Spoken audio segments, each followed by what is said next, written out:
Hello everyone, क्या हाल चाल है। मेरा नाम है सतप्रीत कौर शर्मा। वेलकम करते हैं आप सबका केजीएस टीचिंग एग्जाम चैनल पे। उम्मीद करते हैं आप सब एकदम बढ़िया होंगे। आप लोगों के सामने मैं इसलिए आई हूँ क्योंकि DSSB के लिए क्लासेस हमारे चैनल पे शुरू होने जा रही हैं। तो जो भी स्टूडेंट DSSB की तैयारी कर रहे हैं वो चैनल को सब्सक्राइब जरूर करें। DSSB का जो बैच है वो भी बहुत जल्द लाया जाएगा। इसी मार्च में आपको देखने को मिलेगा। साथ ही साथ मैं आपको बताना चाहूंगी कि DSSB के लिए पूरी टीम तैयार की जा रही है। जो भी बच्चा DSSB की तैयारी कर रहा है वो चैनल से जरूर जुड़े। और साथ ही साथ मैं आप लोगों को ये भी बताना चाहूंगी कि आज हम डिस्कस करने वाले हैं साइंस का सिलेबस। ठीक है, साइंस का सिलेबस DSSB का आज हम डिस्कस करेंगे। देखेंगे कि कौन कौन से चैप्टर हैं जो इंपॉर्टेंट है और हमें पढ़ के जाने हैं। और एक बात और मैं आपसे शेयर करना चाहूंगी कि चैप्टर्स तो मैं लेकर आई हूं, लेकिन पेपर को देखते हुए जो पेपर हुए हैं, कई बार ऐसा होता है कि कुछ ऐसे चीजें हैं, सवाल हैं, तो उसकी आपको टेंशन नहीं लेनी है। हमारी कोशिश रहेगी कि पेपर को ऑब्जर्व करके, पेपर का एनालिसिस करके जो भी चैप्टर होंगे सारे आपको पढ़ाए जाएंगे। ठीक है, बेसिक चैप्टर्स जो हमारे हैं वो तो मैं आपके सामने लेकर आई ही हूं। अगर हम पैटर्न की बात करें TGT की, DSSB की, तो हमें पता है कि भाई एग्जाम कैसा है, ऑनलाइन है, सवाल कैसे हैं, ऑब्जेक्टिव है। DSSB का जो पेपर होता है वो ऑब्जेक्टिव होता है, यानी टिक मार्क वाला होता है, जिसमें आपको OMR शीट भरनी होती है। टेस्ट की ड्यूरेशन 2 घंटे की है। मार्किंग स्कीम 1 नंबर है सही मिलने करने पे, और नेगेटिव मार्किंग भी है। तो हमें बहुत ही ध्यानपूर्वक अपने पेपर को करना है क्योंकि यहाँ पे नेगेटिव मार्किंग भी है। ठीक है, इस बात पे थोड़ा सा ध्यान दीजिएगा। साथ ही साथ मैं आपको बताना चाहूंगी कुछ पैरामीटर्स हैं जो मैंने अभी आपसे डिस्कस किए। साथ ही साथ सब्जेक्ट वाइज डिस्ट्रीब्यूशन है। ठीक है, जैसा कि आप सब जानते हैं TGT एग्जाम में हमारा जो सब्जेक्ट है वो पूछा जाता है 100 नंबर का। ठीक है, लेकिन इसके साथ पार्ट ए में भी बहुत सारी चीजें आती हैं जो एक जनरल चीजें हैं जो हर एग्जाम में पूछी जाती हैं। उसकी तैयारी भी हमें अच्छी करके जानी है। लेकिन मैं आपको बता दूं कि पेपर सेकंड जो हमारा सब्जेक्ट है वो हमारे हाथ में है। जितना नंबर हम उसमें ला पाएंगे उतना अच्छा रहेगा, क्योंकि उस पार्ट बी में 40% एलिजिबिलिटी है, यानी कि आपको 40% तो लाना ही लाना है। अगर नहीं लाए तो फिर आपकी चीजें आप मतलब सब गलत हो जाएंगी। ठीक है, तो बात करते हैं सब्जेक्ट वाइज डिस्ट्रीब्यूशन की।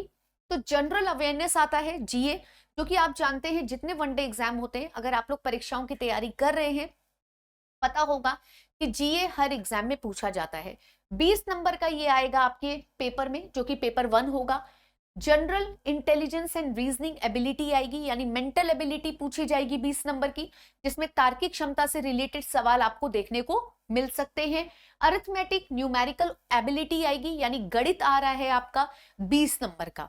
ठीक है, ये मैं पेपर 1 की बात कर रही हूं जो 100 नंबर का होना है, और उस 100 में ये 20-20 नंबर में बाइफरकेशन है। ठीक है, 20-20 नंबर का बाइफरकेशन है, यानी कि जनरल अवेयरनेस 20 नंबर का हो गया, जनरल इंटेलिजेंस हो गया, अरिथमेटिक हो गया, और इंग्लिश और हिंदी हो गया। जैसे सीटेट में भी आपने देखा है इंग्लिश हिंदी लैंग्वेज आती है, वैसे यहां पे भी इंग्लिश हिंदी आएगा। ठीक है, जिस प्रकार वहां आपको सवाल दिखते थे वैसा ही कुछ सवालों का स्वरूप आपको यहां पे भी नजर आएगा। ठीक है, तो यानी 1 2 3 4 5 5 इंटू 20 इंटू 5 यानी 100। तो यानी कि 100 मार्क्स की तैयारी हमें ये करके जानी है। ये पेपर 1 है। पेपर 1 की क्लासेस आपके KGS टीचिंग चैनल पे बहुत जल्द शुरू होने वाली हैं, तो आप पेपर 1 की तैयारी भी हमारे ही चैनल से करिए। पेपर 2 जो कि आपका सब्जेक्ट कंसर्न है, ठीक है, जो कि आपका सब्जेक्ट कंसर्न है, जिसमें आपके टीचिंग मेथोडोलॉजी BEd के भी सवाल देखने को मिलते हैं। ठीक है, ये आपका 100 नंबर का है, और इसमें अच्छे नंबर लाना बहुत जरूरी है। ठीक है, ध्यान दीजिएगा, इसमें अच्छे नंबर लाना बहुत जरूरी है। कई बच्चे क्या करते हैं, इसमें मेहनत करके बहुत अच्छे से जाते हैं, इसमें खूब अच्छे नंबर ले आए, 100 में 90 95, लेकिन इस वाले में डूब गए। कोई फायदा नहीं है, कोई फायदा नहीं है। पकड़ अपनी इसमें ज्यादा अच्छी बनाइए जो आपका सब्जेक्ट है, और इसी सब्जेक्ट की तैयारी हम यहां पर करा रहे हैं। हम टीजीटी साइंस का डिस्कशन आपसे आज करेंगे कि टीजीटी साइंस में आपको कौन से चैप्टर को देखकर जाना है, कौन से चैप्टर को पढ़ के जाना है। स्ट्रैटेजी बताएंगे कि किस तरीके से आपको तैयारी अपनी करनी है कि आपका पेपर क्रैक हो सके। ठीक है, तो ये 5 मार्क्स ये जो आपके आ रही हैं 5 सेक्शन, इसमें इंडिविजुअल आपको हर एक सब्जेक्ट पे ध्यान देना है। ठीक है, लेकिन इस पे कमांड बनानी है, इस बात पे ध्यान रखिएगा। ठीक है, साथ ही साथ ये तो आपका बाइफरकेशन हो गया। अब हम बता रहे हैं कि ये इस तरीके से आपको तैयारी करके जानी है। ये आपके सब्जेक्ट्स हैं जिनको आपको करना है, मतलब कुल मिला के 200 नंबर के पेपर में आपको ये सारी तैयारी करनी है। ठीक है, आखिरी वाला आपका कमांड है क्योंकि वो आपका सब्जेक्ट है, जितना फिनिशिंग करेंगे उतना अच्छा रहेगा। ऊपर वाला बेसिक है पेपर 1 जो कि हर वनडे एग्जाम में पूछा जाता है। अगर आप पहले से किसी परीक्षा की तैयारी कर रहे हैं तो आप इन सारी चीजों की तैयारी ऑलरेडी आप टच में होंगे, है ना। सिलेबस की बात कर लेते हैं। फिजिक्स की बात करें तो भाई फिजिक्स का इंट्रोडक्शन यानी भौतिकी विज्ञान की बात करें, यूनिवर्स के बारे में जानना, solar system, resistance of a conductor, refraction of light, reflection of light from spherical mirror, reflection of light, refraction of light, refraction of light through a glass prism, the human आई, यानी कि कुल मिला के light chapter पूरा देख के जाना है। ऑप्टिक्स जो आपका होता है वो आपको पूरा देख कर जाना है। अगर मैं फिजिक्स की बात करती हूँ, थर्मल एक्सपेंशन आएगा, solid liquid gas, mechanical property of fluid आएंगे, साउंड, मैग्नेटिक इफेक्ट, वेव्स, ठीक है, kinetic theory of matter, fundamental forces, general theory of relativity, radio activity, fission and fusion. ठीक है, ये आपको पढ़ के जाने। देखिए ये तो मेन चैप्टर्स हैं जो परीक्षाओं में जिस तरीके से पूछा गया है उसको भी हम साथ में लेकर चलेंगे कि मान लीजिए कोई चैप्टर यहाँ पे नहीं है, हम उसे भी कवर कराएंगे। ठीक है, मोशन, हीट बहुत इंपॉर्टेंट है, इलेक्ट्रिक करंट एंड मैग्नेटिज्म, ये जो चैप्टर्स हैं ये भी आपको करके जाने हैं। ठीक है, साइंस, नेचुरल साइंस जो होता है बेसिकली उसमें वो आपसे फिजिक्स भी पूछेंगे, केमिस्ट्री भी पूछेंगे और आपसे बायोलॉजी भी पूछेंगे। ठीक है, जैसा कि आप सब जानते हैं ये तीनों ही आपके साइंस के सब्जेक्ट होते हैं टिल क्लास 10th। अगर आपकी हायरिंग होती है, आप DSSB की तैयारी कर रहे हैं, शिक्षक बनना चाहते हैं, अगर आप क्लास 10th के लिए हायर होंगे तो आप भी तो साइंस पढ़ाएंगे ना। तो साइंस में तीनों चीजें आती हैं, फिजिक्स भी आएगी, केमिस्ट्री भी आएगी और बायोलॉजी भी आएगा। तीनों आपको पढ़ना है और तीनों ही आपको पढ़ाना है। ठीक है, आगे देखते हैं। अच्छा एक चीज और, ये जो हमारी तीनों चीजें हैं ना, इसके लिए सफिशिएंट क्या है कि आप एनसीईआरटी जरूर रेफर करें। ठीक है, एनसीईआरटी जरूर रेफर करें, class 9 to 12th, class 9 to 12th। But आपको बता दें कि टीजीटी साइंस में ग्रेजुएशन के भी सवाल देखे जाते हैं। ठीक है, तो हम लोग को थोड़ा पढ़ाई को ऊपर लेके चलना है। हम सिर्फ 12 तक नहीं पढ़ेंगे कि हम ये सोचें कि टीजीटी का पेपर है तो क्लास 10 तक का पूछेगा, ऐसा नहीं है। ठीक है, टीजीटी का पेपर है और हम ये सोच बनाएं कि वो पेपर में क्लास 10 तक का पूछेगा, तो ऐसा नहीं होने वाला है। बेस को पहले मजबूत करेंगे एनसीईआरटी से, जब एनसीईआरटी से बेस मजबूत हो जाएगा तब हम ग्रेजुएशन के भी कुछ चैप्टर्स के थोड़े लेवल को ऊपर बढ़ाकर देखेंगे। ठीक है, क्योंकि है सारी वही चीजें, लेकिन उसका क्या है, उसका बढ़ता जा रहा है सिलेबस, है ना। जैसे क्लास 6 में सेल पढ़ा 3 पन्नों का था, क्लास 8th में पढ़ा 5 पन्ने हो गए, क्लास 10th में पढ़ा 10 पन्ने हो गए और क्लास 11th में 12 से 15, ये भी मैं कम बोल रही हूँ, 18 पन्नों का पूरा चैप्टर है। ठीक है, तो यानी चैप्टर बढ़ता जा रहा है, चीजें और डीपली आप जानते जाओगे। तो जितना डीप पढ़ोगे उतना आपके लिए अच्छा है ना। हवा हवैया वाला पढ़ाई का कोई फायदा नहीं होता, कुछ नहीं मिलता उससे। ठीक है, तो हम एनसीईआरटी को बेस बना के चलेंगे।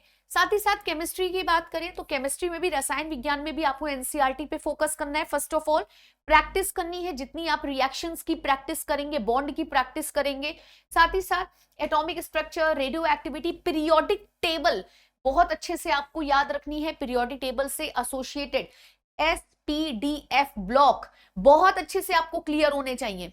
ठीक है, बहुत अच्छे से आपको क्लियर होने चाहिए। Chemical bonding, coordination, solid liquid gas state, state of matters, ये आपके क्लियर होने चाहिए। बायोलॉजी की बात करें मेरे सब्जेक्ट की, तो इसमें हम केमिकल कोऑर्डिनेशन पढ़ाएंगे आपको, यानी कि नर्वस सिस्टम से रिलेटेड कंट्रोल एंड कोऑर्डिनेशन पूरे चैप्टर को आपको कराया जाएगा, जिसमें आपका ब्रेन और स्पाइनल कॉर्ड पे ज्यादा फोकस किया जाएगा। Genetic molecular basis of inheritance, यानी हम जेनेटिक्स को देखेंगे, जितने भी हमारे लॉ हैं, क्रॉसेस हैं, सबके बारे में हम बात करेंगे। एनिमल मॉर्फोलॉजी, एनिमल मॉर्फोलॉजी में जितनी चीजें आएंगी मॉर्फोलॉजी में वो सब आपको पढ़ाई जाएंगी।